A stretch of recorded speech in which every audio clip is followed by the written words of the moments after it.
If this video gets a ridiculous amount of likes, I will live stream tonight showcasing you guys just how absolutely god-awful I am at road courses on iRacing.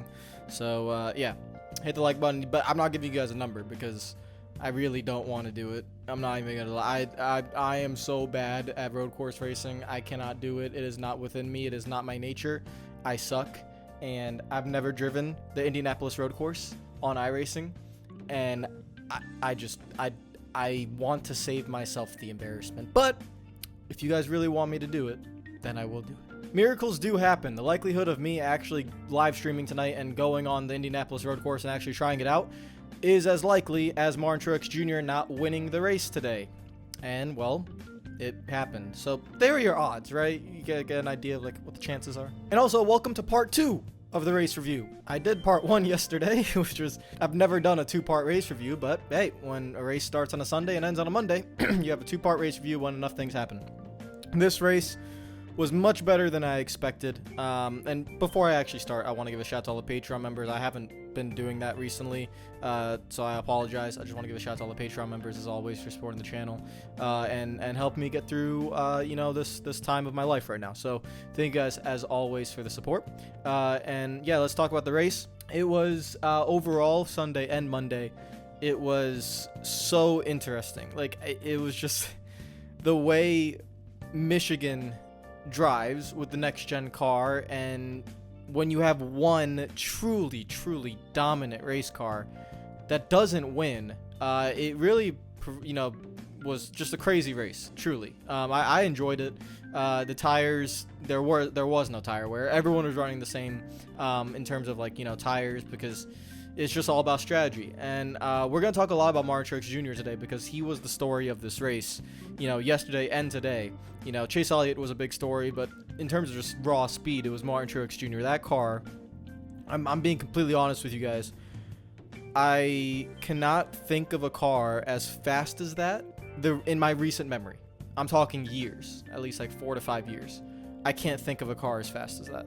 Like, to see a car like Truex's in stage 2 pit and within what 15 laps win the stage, I couldn't understand it. I couldn't, when I was watching it happen, I was shell-shocked. I was like, I don't understand what is happening here. How is that car that fast? But he did not win, and I actually think that Truex and his team became at fault of their own speed. What actually happened in stage 2, when I don't want to use the clip here, but NASCAR posted it on their Twitter where they fast forwarded his onboard, and it shows him just mowing through stage 2 in 15 or 20 laps, whatever it was, and getting to the lead on the final lap to beat Daniel Suarez. When that happened, it actually hurt them, because it actually, and I would have done the same thing. I'm not saying it was the wrong thing to do at the time. Hindsight's 50-50. It always makes it clearer to you, but it actually made Truex and his crew chief and his team, and not Truex, but his team, think that they could do whatever they want in terms of strategy. And what did I tell you guys yesterday? I said yesterday, as long as you keep that car up front, no one is beating you.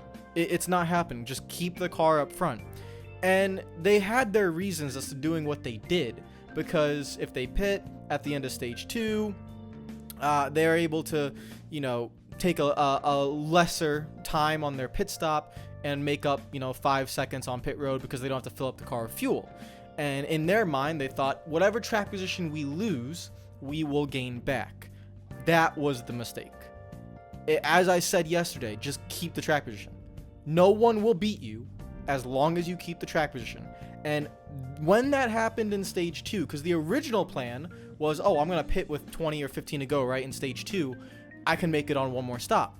Pitting at the end of stage 2 was not necessary. The reason why they did that is just to save those 5 seconds on track when if in case it went green, which they were banking on, and they would be able to, they in their mind thought that they would not be 5 seconds behind the leader. But again, what happened in stage 2, it got their egos a little bit too high. What they had in their race car, they believed a little bit too much, and they didn't stick to the number 1 rule that was Michigan. If you have the fastest car, keep your track position at all costs. and it cost them the win. And it could have even cost them second place when we talk about what happens later in the race, because in reality, Truex actually could have most likely finished in third. So it was really interesting to see how that all played out. And that was the moment. It's like, you're so fast, you actually end up making the wrong decision. Track position was everything, and you knew for a fact that you were not going to get past as long as you kept that car up front, and they sacrificed putting the car up front, and they thought they could do it in a different way, and that was the mistake. That's why Truex lost the race. And I think you saw Truex mention in his post-race interview how, the strategy got them a little bit. There was no reason to pit at stage 2. He would have been on the same strategy with Chris Buescher, the same strategy with Tyler Reddick. He would have been in the lead. It would have been fine. He would have been able to pull away that car in clean air. No one was going to touch him.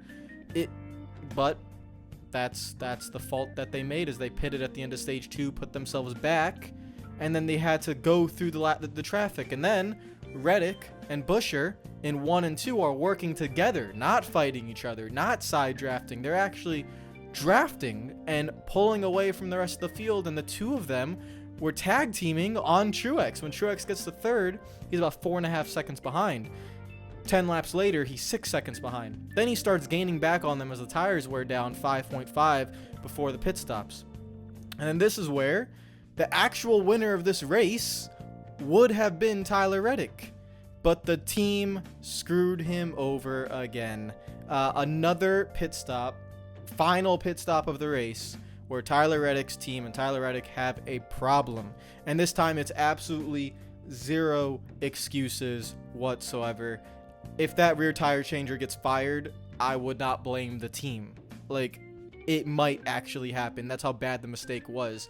They had to wait on fuel anyways, so you don't need a 10-second stop. It's going to be 13 to 14 seconds anyways, because you need to get the car full of fuel.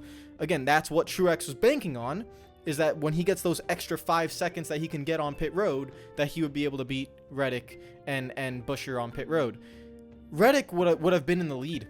Would have been 3 seconds ahead of Martin Truex Jr., maybe even more, with Chris Buescher as buffer. So Truex would have to get past Buescher, then to get to Reddick, who was arguably probably the faster car in Reddick than Chris Buescher. Right rear tire changer, just, I don't know what kind of miscommunication. Like, they knew something was wrong. He puts his hand up and then he just goes around the car. It's like, you knew that the lug nut or something was not right on that car, and then 30 seconds later, 45 seconds later, Tyler Reddick has a right rear go down.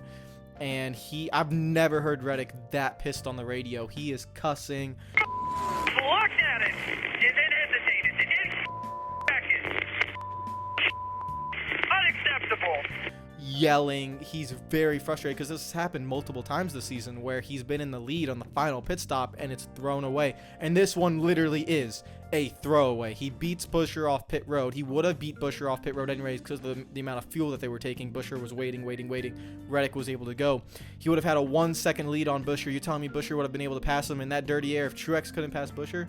Reddick would have had that clean air. It probably would have been close, but he was in position to win. And after all that, that was it. Like, he ends up finishing, I'm looking here, ends up finishing in 30th, 3 laps down. When you look at the race here, Tyler Reddick should have won.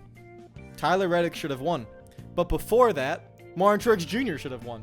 It was just mistakes by the Toyotas. Mistakes in terms of the crew chief being too cocky with the speed of the race car and giving up track position, and then the pit crew screwing Tyler Reddick out of a possibility to win.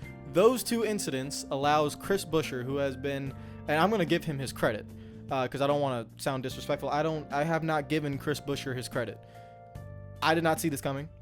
I have not rated Chris Buescher as a top level driver. I just thought he was okay. Like I don't know, like a Ricky Stenhouse Jr. level. Like, Ricky Stenhouse Jr. has always been good. Okay, something like that. But never amazing. And to win back-to-back races with RFK is something really special. So I need to start giving Chris Buescher his props. He reminds me like more of like an Eric Jones, Christopher Bell. You just don't hear from him. It's quiet. You're not really that much of a personality. Shows up, does his job, wants to race, wants to win. Eric Jones was, just like that. When he was at Joe Gibbs Racing, it was like he literally would just want to show up and win. He didn't really have a lot of fans, didn't really have a lot of following, didn't really engage much. That's kind of what I view Chris Buescher as. Again, same kind of thing, but with 2 wins in a row, he's really starting to show himself now. And RFK, Brad Keselowski, finishes 4th.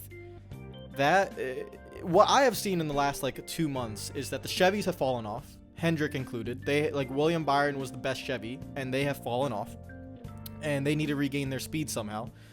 The Fords have gotten stronger, but not Penske. It has not been Penske that's really been strong. It's been other Fords. It's been excuse me, I'm still coughing. It's been SHR. It's been RFK. Those are the 2 teams that actually have shown speed. Not really Penske, which has been a little bit surprising to me. And then you have the Toyotas, which I think have been the best. The Joe Gibbs racing cars have been the best. And also 23XI have been up there as well. So the Chevys have a lot of work to do. The Toyotas are very fast. The Fords are very fast. That's what I've seen. And that could carry on into the playoffs. So we think Martin Truex Jr. and William Byron are championship favorites because they have, Truex is most likely going to win the regular season championship, especially with the run that William Byron had. He finished in 35th, ended up in a crash yesterday. So is it going to be Byron and Truex? Maybe, but like the whole point is you get to the Final Four. That's the only thing that matters. Get to the Final Four. It's a one shot at a championship. Dice, throw it in the air. Close your eyes, throw a dart, see what happens. That's what the championship is. But getting to the Final Four, you do have control over. So Chris Buescher can do that. Like with the speed that they have, they can do that. If the Chevys don't continue with this level of speed, you're not going to see a Chevy in the Final Four. William Byron will be the best shot, but you ain't going to see one in the Final Four with the current speed that they have. So they need to pick it up. Still plenty of time in the season, because it really gets crunch time in late September, early October. That's where it's crunch time. You need to show up at the speed. You can get through the round of 16 without having the most speed, but you need to really show up for the round of 12 and round of 8, which is around that late September, early October area. So that's where you need to be fast. Just a crazy race today. I didn't even talk about the battle. The last 25 laps, I was on the edge of my seat, really. I was watching Buescher and Truex try to run him down, try to get through that dirty air. And I have complained about that dirty air over the years. I think Michigan plays a very big part in it. I was actually quite surprised that Truex could follow as close as he did. People that criticize the next-gen car, the dirty air. If this was Gen 6, I don't think Truex would have ever even gotten to 3 car lengths and ain't able to stay there. He was staying 3 car lengths behind for the majority of that run before his first attack on Buescher. It's just that he couldn't really close it because it was difficult. You're able to mirror drive a lot more because you literally have 2 mirrors in your car. You have a mirror and then you have the camera. You can place the camera literally right in front of you. So you don't got to take your eyes off the racetrack. You just need to look in your peripheral vision to see where that car is going, and you can react like that with that rear view camera. So you're able to mirror drive a lot easier in the next gen car. But in the next gen car, you are able to follow. It's just hard. It's still as difficult as it was in Gen 6 as it is now. It's hard to break that half a second, 4/10, 3/10, and be able to get a run. That was the hardest part for Truex to do. He got 1 because of lap traffic and stuff like that, but then Michigan bites, right? You have a car that is really good, just like you, and they're able to squeeze you on the bottom, take the air off, and Truex gets loose, and he's not able to, and he falls back to a second, closes the gap back up, but then he gets back to that 3, 4, 5/10, and he just can't break through it. I actually thought, with 2 laps to go, Truex went to the high side. I thought he should have done that with 6 or 5 laps to go. He did that on his first attack. He gets up to Buescher by running the bottom lane and being able to do what nobody else could do in the entire race in any car, which is send it in on the bottom. It sticks. He drives up. He somehow still carries the speed. That car was stupidly fast. It made no sense to me how that car could do that. But when you get to a car in the clean air and as fast as Chris Buescher, he wasn't able to get the runs. And I thought how he got one of the runs in the first time, he had some lap traffic to help, but he also used the high lane. He used the high lane specifically coming out of 4 to get the run.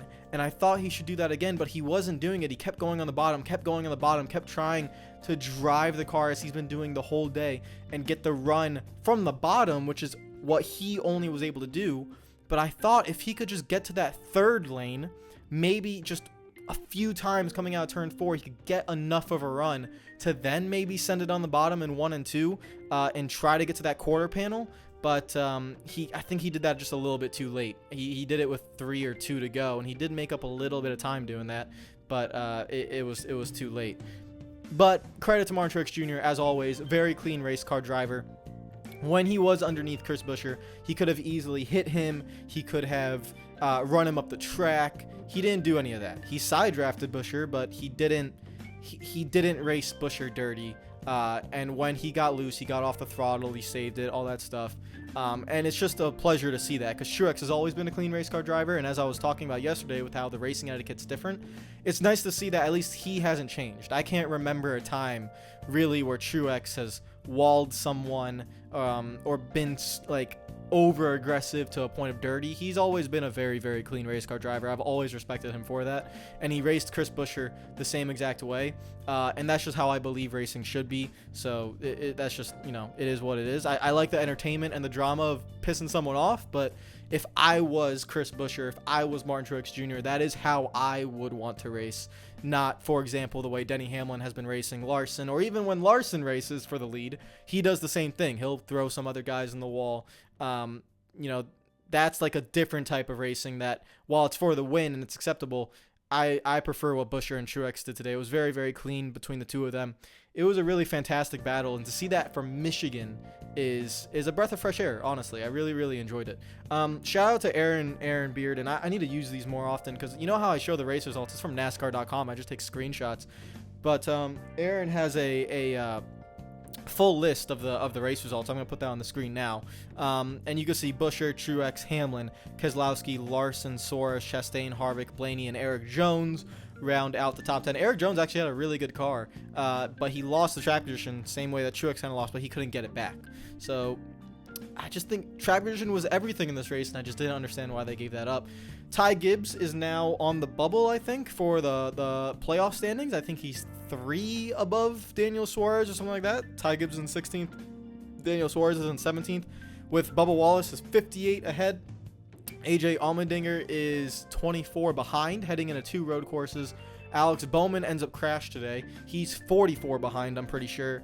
Elliott is must-win situation. You guys saw the video yesterday. I think he's done. I don't think he's winning any of the next 3 races, and you're not pointing your way in when you are 70-plus points behind or whatever it is. He wasn't even on the bracket that NBC showed, so I don't know exactly what the number is.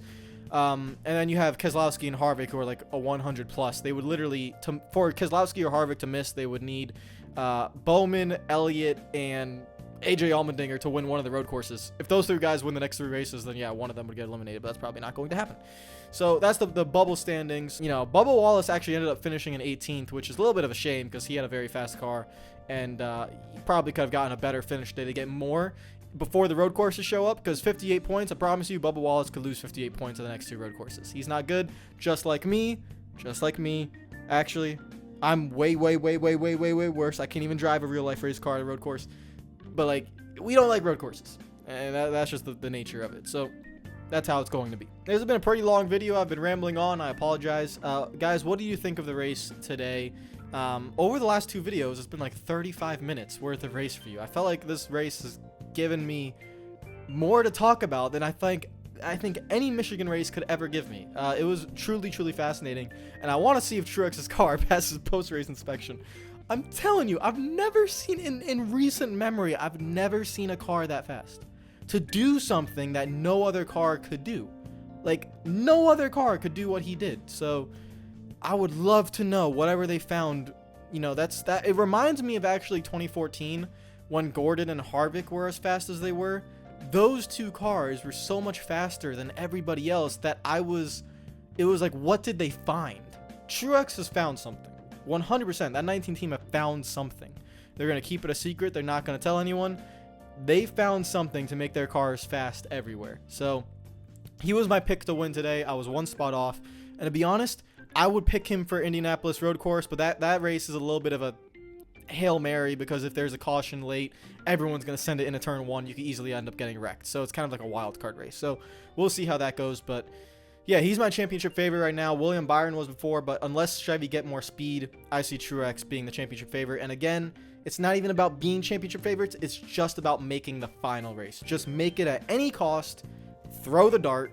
You know, just see what happens. And that's, you know, let fate decide for Phoenix. That's kind of how it goes. Take care of yourselves. Enjoy the rest of your day. I might see you guys tonight if you give this video enough likes and want to see me suffer at a road course. Take care of yourselves. Peace out.